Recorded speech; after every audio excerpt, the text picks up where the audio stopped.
All right, well, welcome to our talk, Hacking the Salesforce Console, Extending and Automating Salesforce Console Apps. We are looking at, with the Winter 18 release, the new Lightning Console apps that are now available. There's a whole host of JavaScript APIs for navigation and tab management, as well as utility bar APIs. And so we're going to be diving into not only what are those APIs, but how do you access them, and some examples of walking through some code of how we've set up some things to review. So with that, my name is Jeff Lascarbo. I'm a technical architect here at Aperio. And up on stage with me is Andrew Davis, a technical manager at Aperio. And both of us have built a number of classic console applications for a variety of our clients. We've also got a good amount of experience with Lightning components, and so we're pretty excited to see some of the new features that Salesforce has brought out, and we're excited to show you guys what those features are. So with that, we will go over to the overview. We're going to talk about the console itself. We're going to then go through what is the difference between classic and Lightning console apps. Then we're going to go into some of our examples. So we've got our tabs and navigation, we've got our utility bar and custom applications, and then we're going to talk about events and orchestration. And at the end, we'll do a little bit of Q&A. So with that, Andrew, go ahead. So first of all, what is the Salesforce Console? So you guys hear me? Gotta wait a second. All right, so what is the Salesforce Console? So many of you may be familiar with the Salesforce Console from Salesforce Classic. So that's been around for a number of years, and it's actually way ahead of its time. It offered, it was a single-page app. You could open a ton of records, view a ton of stuff without having to reload the whole application. It offered an event-based architecture and so forth. So these are Salesforce Classic apps. Now, with this release, Salesforce has released a pure Lightning, 100% Lightning version of the console called Lightning Console Apps. So in general, the Salesforce Console, whether you're looking at it in Classic or whether you're looking at it in Lightning, it is what they call a tab-based workspace.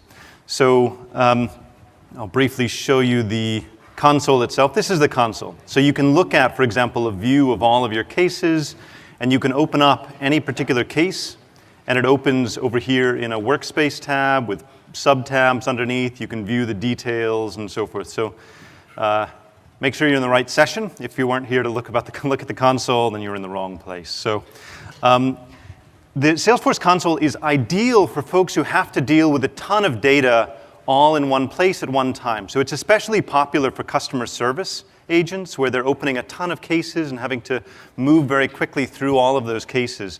So that's known as the Service Console. There's also a Sales Console for folks like inside sales who are working through lots and lots of cases. And you can make your own custom consoles, Lightning Console apps.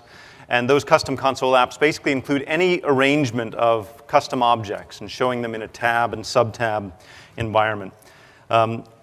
One of the characteristics of the console is that it is extensible. Both the Classic console and now Lightning Console apps are highly customizable and highly extensible through both config and through code. And so that's what we're going to go into a little bit. Oops. Okay. So this is the Classic console, similar to the one that I showed you.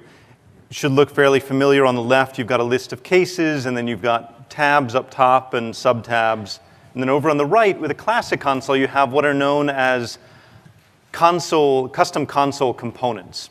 And along the bottom, you have what's now become the utility bar, but a bar of applications that are available to you all the time. Whoops. So this is the Lightning Console app. It's very similar to the Classic console and similar to what I showed you here, where it's, as I said, a tab-based workspace. So one interesting thing about Lightning Console apps is that so the Salesforce Classic console has looked like Lightning for a few years. So a couple of years ago, they rolled out what at the time they called Lightning Service Console. And it looked like Lightning because it was styled with a Lightning design system. But underneath, it was just the same console, just styled differently. So the Classic console is actually a whole bunch of iframes all together. Whereas the new Lightning Console apps, they're pure Lightning components all the way down. So a couple of differences. The Classic console uses the Lightning design system to look like Lightning Experience.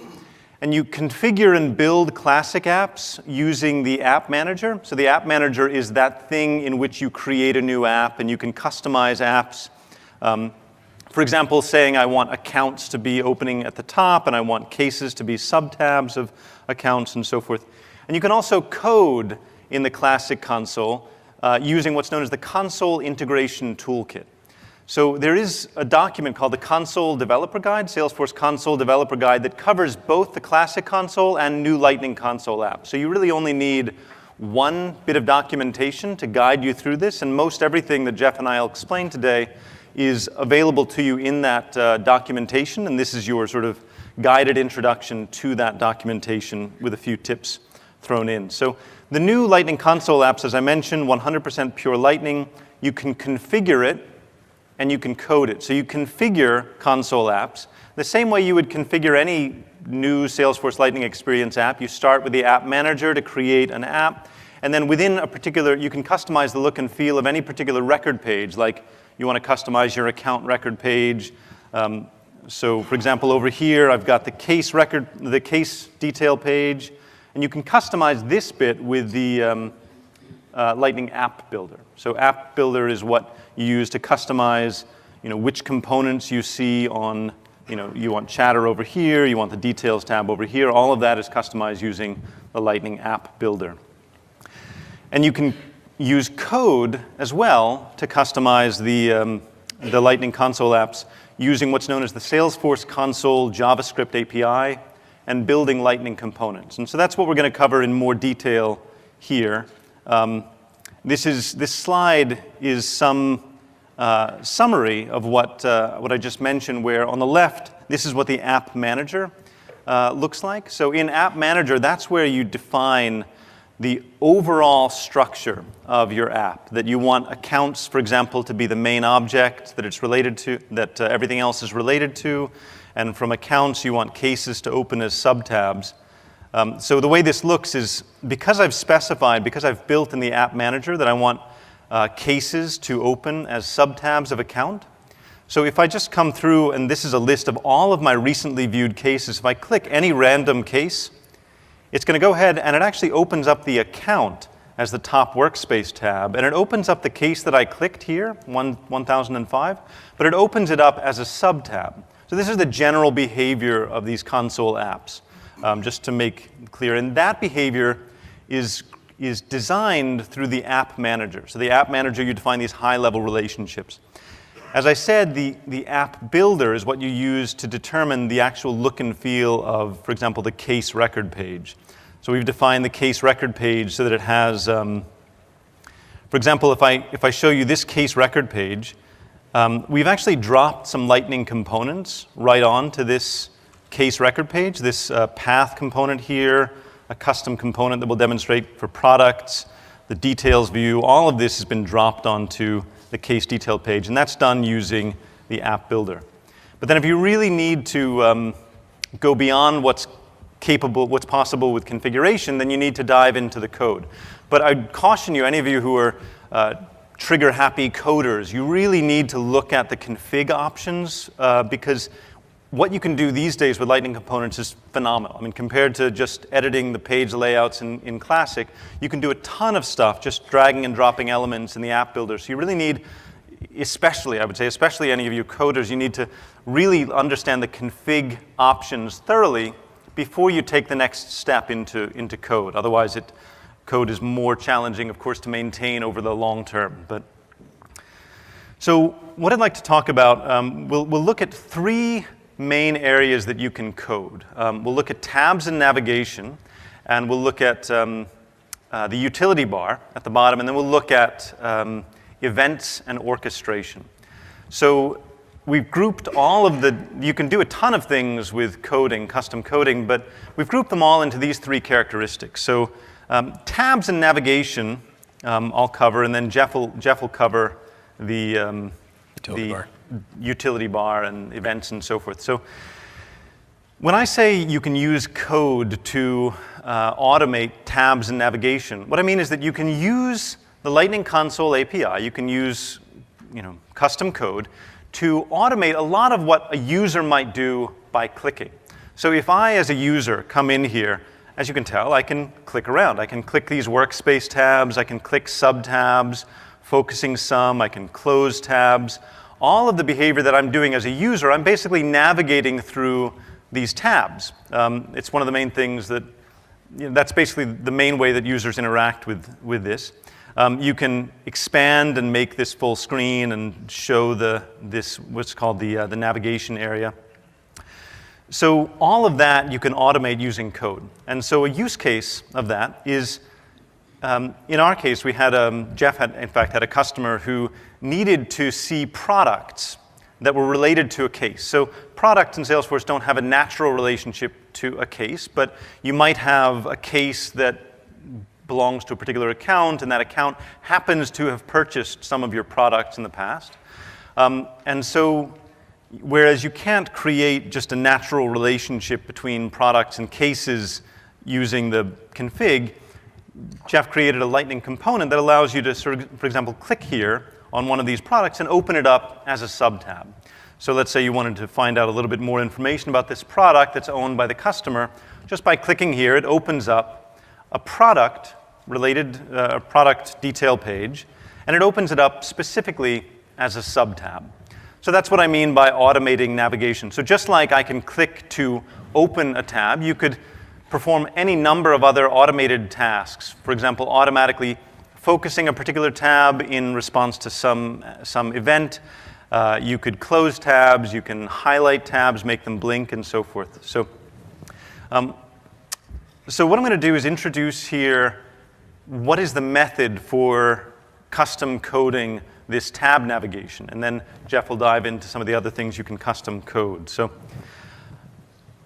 the Lightning Console JavaScript API, you can get information on tabs, you can create new tabs, focus tabs, and sub-tabs, as I said.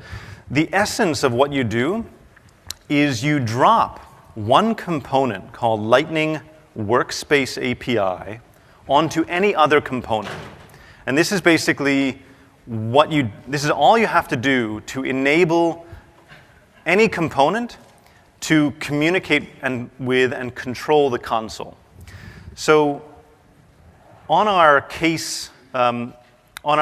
case-related list, for example, we've just got, this is a standard case record detail page. And even if I were to open it in Lightning Experience, you'd see, this same list of products, everything. These are just standard Lightning components. But you can empower these Lightning components to do special things inside the console by, as I say, dropping this one component, Lightning Workspace API, onto your component. So any component can be empowered in this way, and Jeff will show you some other examples of, for example, using a utility bar component or utility app to control the console. So you put this Lightning Workspace API component embedded in any of your other components, and you give it an ID, Aura ID Workspace in this case.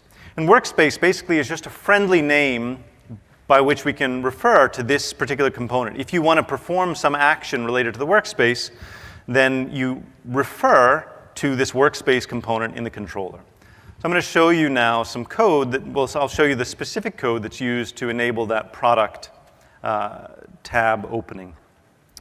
So I've got this case-related products component.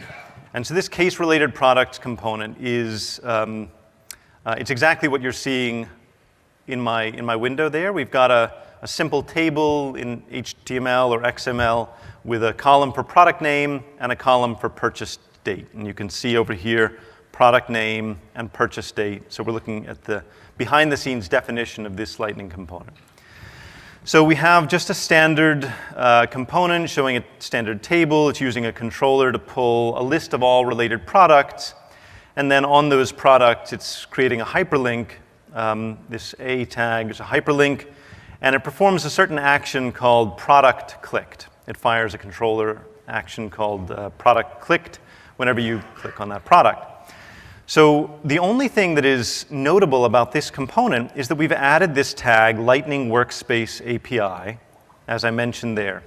So just by dropping this tag into your component, it basically unlocks all of the capabilities of the Lightning Console JavaScript API. But significantly, you need to give it some ID value, workspace in this case, so that you can refer to it. So over here, this is the controller that's related to that Lightning component. And on the controller, we've got an event handler called product clicked. So product clicked, standard event handler. But one significant thing here, we've got a variable here using the ES6 syntax, let workspace API equals component.find workspace. So this just says, go find that workspace API component that I use to communicate with the console and give it this variable name. Because once you give it this variable name, workspace API, then you can begin to perform functions. You can begin to call methods on that API. So this is an API, but it's a JavaScript API. So it's not like an integration web service API, but it's basically exposing certain capabilities of the console to you as a user. So we're demonstrating a couple of different methods that you can use. And again, the Lightning Console Developer Guide, or the Salesforce Console Developer Guide, is your guide to understanding all of the different functions and capabilities you have. But we're starting with this one called Get Focused Tab Info. And so Get Focused Tab Info means the first thing we want to do is we want to figure out where we are in the console. So this product component, first thing it does, it figures out where am I within the console. Get the Focus Tab Info. And in this case, we're on a sub-tab, and the sub-tab is part of a parent tab, which is the account.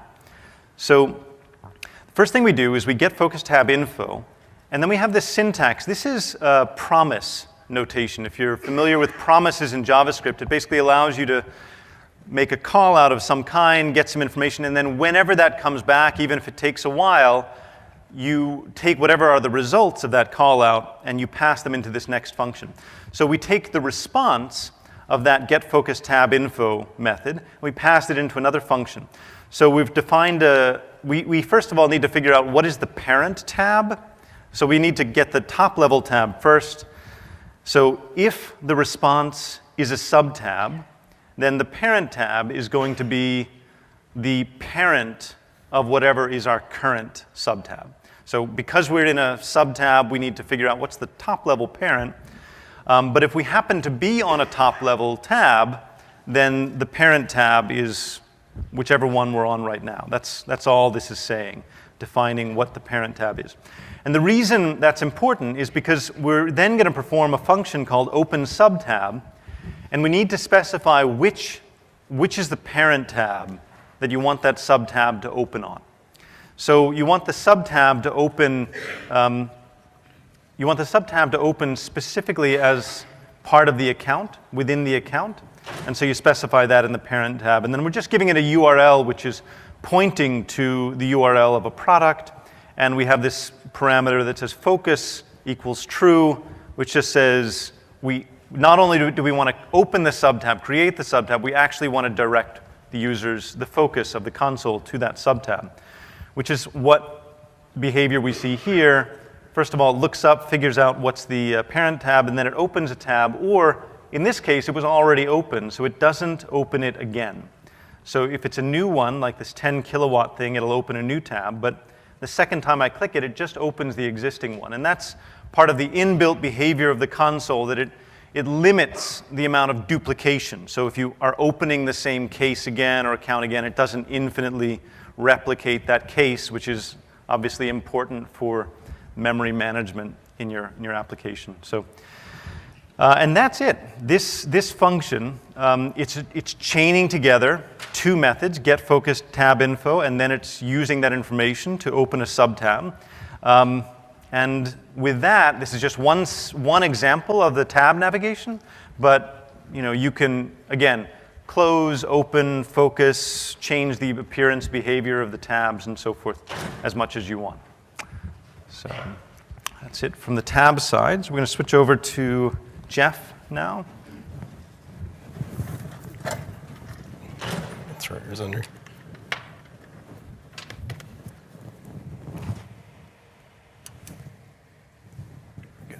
All right, great. So next up is going to be utility bar and custom apps, if I can find the right slide. All right, so what is the utility bar? Andrew kind of went across this. Actually, let me make sure I'm presenting. Andrew went across this with respect to what the utility bar actually is.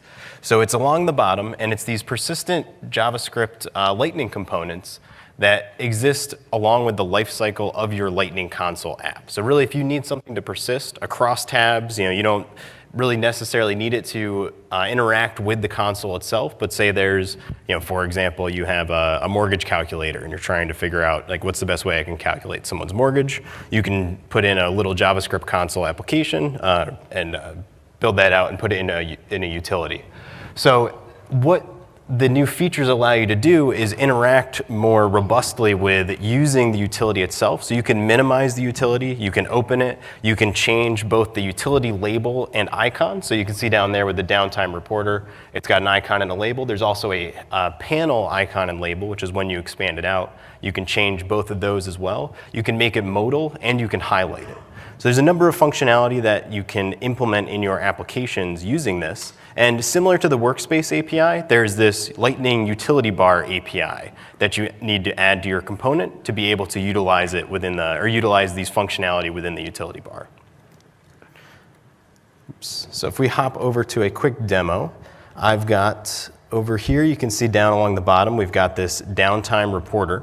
And when I expand it out, once again, what we have here is the utility bar icon and label is the downtime reporter with that little touch icon. And the same thing, the panel icon and label is what's here at the top, which is the downtime reporter up here.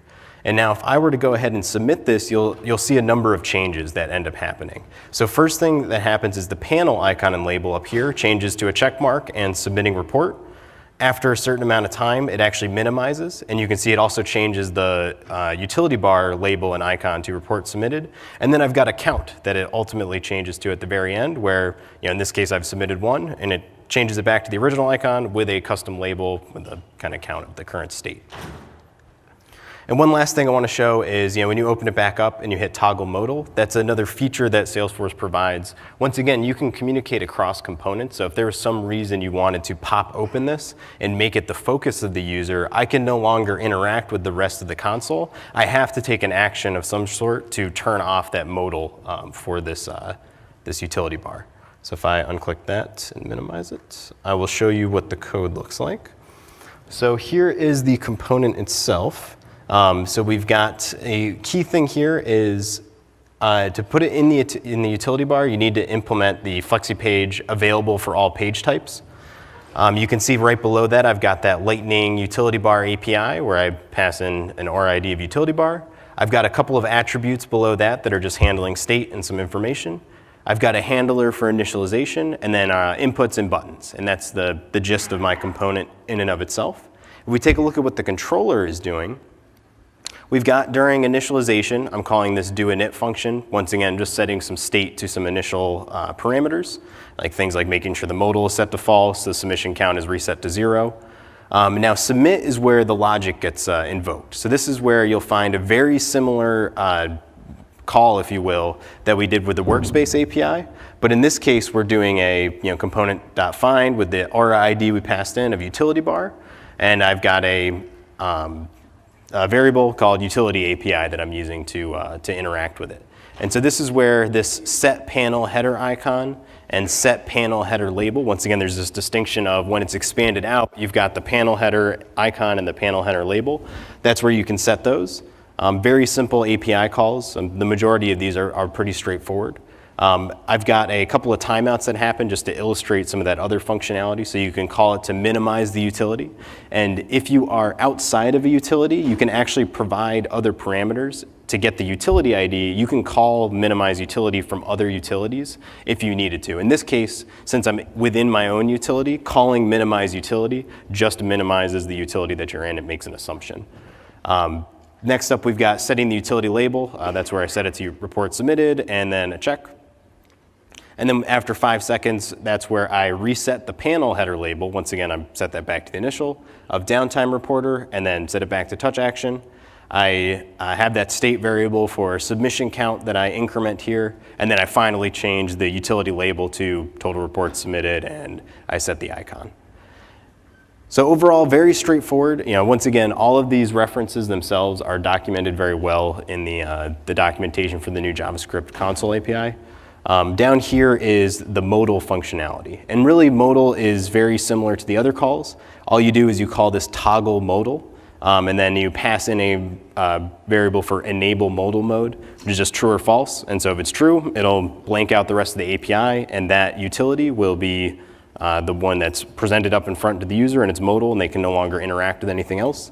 Once again, you have the ability, if you have the utility ID for another utility, you could pass that in as well. So you could actually call another utility and make that one modal from outside. So that's the utility bar and the utility and the custom apps that you can put in there. A bigger topic to get into is events and orchestration. And really, so what are events and orchestration? We've got two distinct events with the console now. So you've got your console events, your standard console events. So you've got tab open, tab closed, tab focused, all the typical events that you used to have in the classic API, or sorry, the classic classic console. And you can also use custom Lightning events, which you can use, kind of as you do now with Lightning components, to facilitate more in-depth communication between applications within your console. So with the custom Lightning events, we've got the distinction between the component events and the application events. Application events will go across your console, whereas the component events, you have to have kind of a component hierarchy for that functionality to work correctly. So you'll have to have like a parent component with some child components embedded in it. And that's where component events will bubble up and down within that hierarchy of components. But if you wanted to talk to other components outside of that hierarchy, that's where you'd be using an application event. So if you wanted to, for example, have a utility bar application communicate with a component embedded on the record page, that's where you'd be using an application event to handle that functionality. Your components can register to handle, to respond to, and to emit these events. And overall, orchestration is where you've got one component that's taking primary responsibility for all the handling and firing of events, performing any DML operations, requerying. Just overall, it makes it a lot easier for you to understand your code if you have just one component that's handling all of that logic. If you've got some tightly coupled business processes that require you to do some complex transformations or logic, you can use one component to kind of handle all of that logic, whereas you're using Lightning events to bubble up information from those child components. So I'll walk into what are the different orchestration options that you have. So really you want to look at this from if you are trying to orchestrate from a record itself. So if your orchestration is based solely around a single record, you want to embed your orchestration component within the record page itself.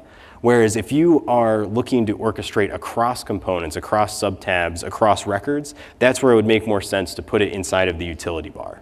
And that's the real kind of delineation that you want to make right at the beginning when you're trying to figure out where do you place orchestration for this process or code that you're writing. And just to show you some another kind of a view into that, you'll notice here that as soon as the Lightning Console app gets loaded, the utility bars get loaded as well. So if you want something, once again, to persist across the entirety of your Lightning Console app, that's where you'd embed your orchestration inside the utility bar. Otherwise, you can see, we've got this component 1 rendered, component 2 rendered. As soon as those subtabs and tabs are opened and closed, you're destroying those components. So if you're expecting some sort of orchestration functionality to be occurring based upon those, you are going to lose your state, you're going to lose your current information that you have.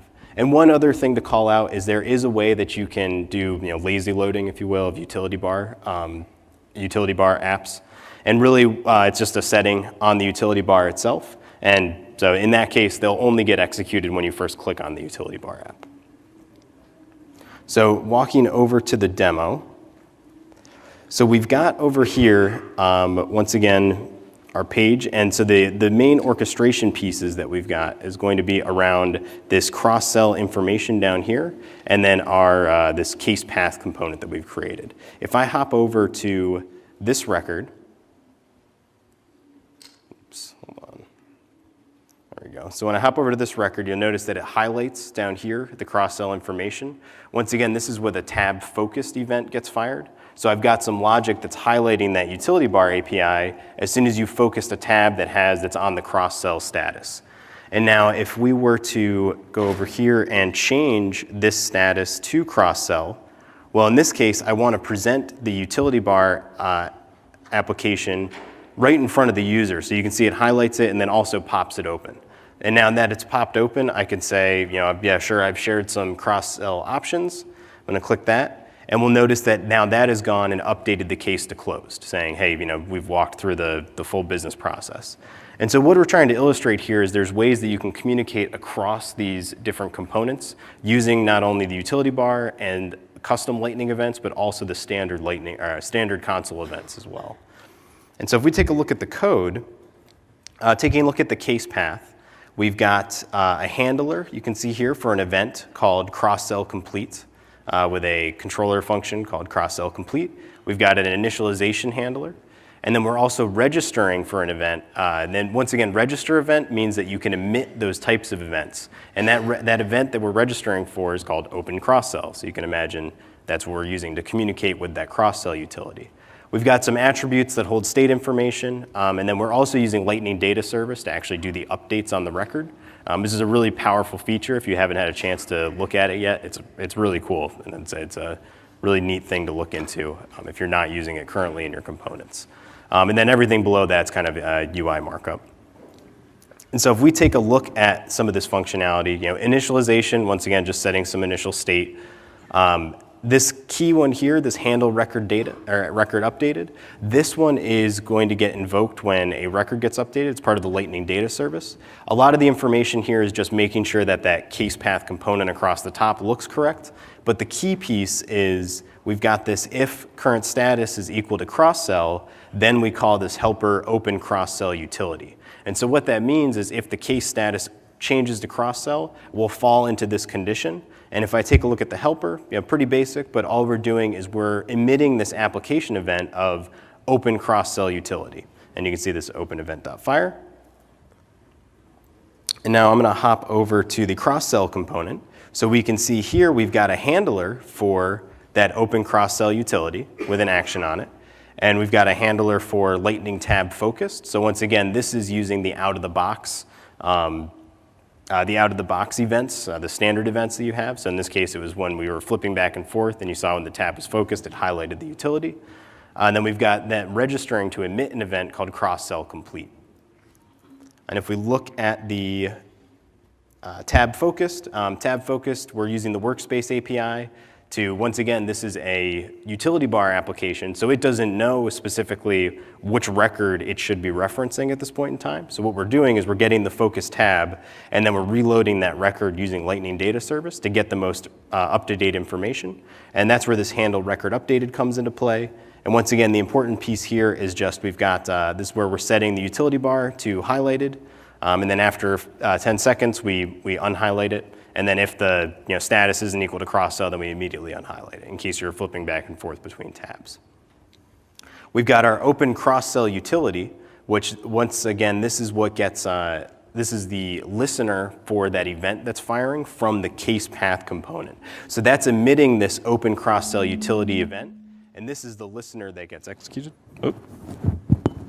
Sorry about that. This is the listener that gets executed, and really all we're doing is we're using that the API, the utility bar API, to open up the utility. And then finally, when I clicked that mark complete, what that was doing was it gets, once again, the focus tab information. It creates this cross-sell event, which the case path component is listening to. And it is emitting this cross-sell event. In this case, I've actually got a parameter I'm applying to it, this record ID. So I'm getting the record ID, embedding it in this cross-sell, or embedding it in this cross-sell event event that I'm emitting, and then the case path component is listening to that. And once again, I'm emitting this event, but I could have 5 or 10 tabs open. So the case path component comes in and needs to check to make sure that the event that's being emitted is for its record ID. So that's why in this case we're adding the record ID to this. So we fire the event and then we minimize the utility. And then if we look back on the case path controller, We've got our cross-sell complete, so that's what gets executed when that cross-sell complete event gets emitted. And very straightforward, we go in and we end up finding, say, hey, is the parameter record ID equal to our record ID? If so, stop the propagation. We set the status to closed, and then we use the Lightning Data Service to save that record away. And so that's ultimately how you use events and orchestration to kind of communicate between the utility bar API, your components. You can also use this to communicate between components embedded in the page as well. And it's a very powerful architecture and framework that you can use to make sure that you're handling a lot of your DML operations, any querying, things along those lines from one main component, because it makes it a lot easier for you to kind of maintain that separation of concern, saying, hey, my orchestrator should care about which components are emitting events and what to do when those events are emitting and who I should call next, whereas the individual components themselves do not need to worry about that. All right, with that, go to the summary. Okay. So yeah, we just covered briefly the difference between the classic console and Lightning Console apps, and in particular about how to configure Lightning Console apps and how to code for Lightning Console apps. And then we talked about these 3 categories of behavior that you can automate within Lightning Console apps. First of all, tabs and navigation. Secondly, controlling the utility bar and controlling things from the utility bar. And then third, this whole events and orchestration behavior. So we'd be delighted. We've got a few minutes for questions. If anybody wants to come to the mic in the center, we're happy to address questions. Otherwise, we're available afterwards, after the sessions. Yeah. Hi. How do you notify when a case has been updated? Like an email has been updated. So how do I know without going into the case? Is there any way that through the Lightning components that it pops up or flashes? You said something about blinking. Yeah, so what you can do is using that Lightning Data Service, you can actually listen to any changes on the status field of the case. And then when that changes, you can actually use the Workspace API to highlight we didn't show that, but you can highlight subtabs and tabs as well as, like you saw when we highlighted the utility bar. You can also kind of focus them and highlight them. And you can actually change the labels on them and icons too, which is kind of interesting. But you could do that to call attention. So listen using the Lightning Data Service and then call attention to what's been updated using the Workspace API. There's also an event handler I think you can add, which is record updated or record refreshed, one of those. Yep. In the demo you gave where you have the Lightning utility with the total reports submitted, incrementing to 1, what would cause that to reset? Are you able to maintain state of that count between changes in the page? Yep. Or can you also have it reset every time the page changes? You could do both technically. So the benefit of putting it in that utility bar API is that the state stays the same as long as they're within the same Lightning Console app. So if they were to refresh the page entirely, you'd lose the state at that point. But what you could do is you could, if you wanted it to change based upon, say, a new tab being focused, for example, you could be listening to that tab focused event or tab highlighted event or any of those other events, and you could reset your state at will at that point. Thank you.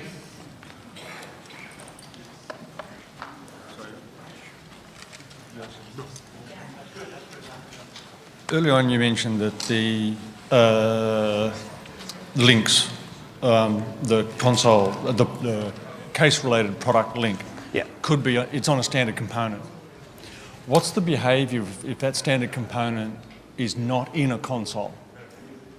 At this point, we didn't code it that way. There's ways you can check to make sure you're in a console, but yeah, ours only would work if it's in the console currently.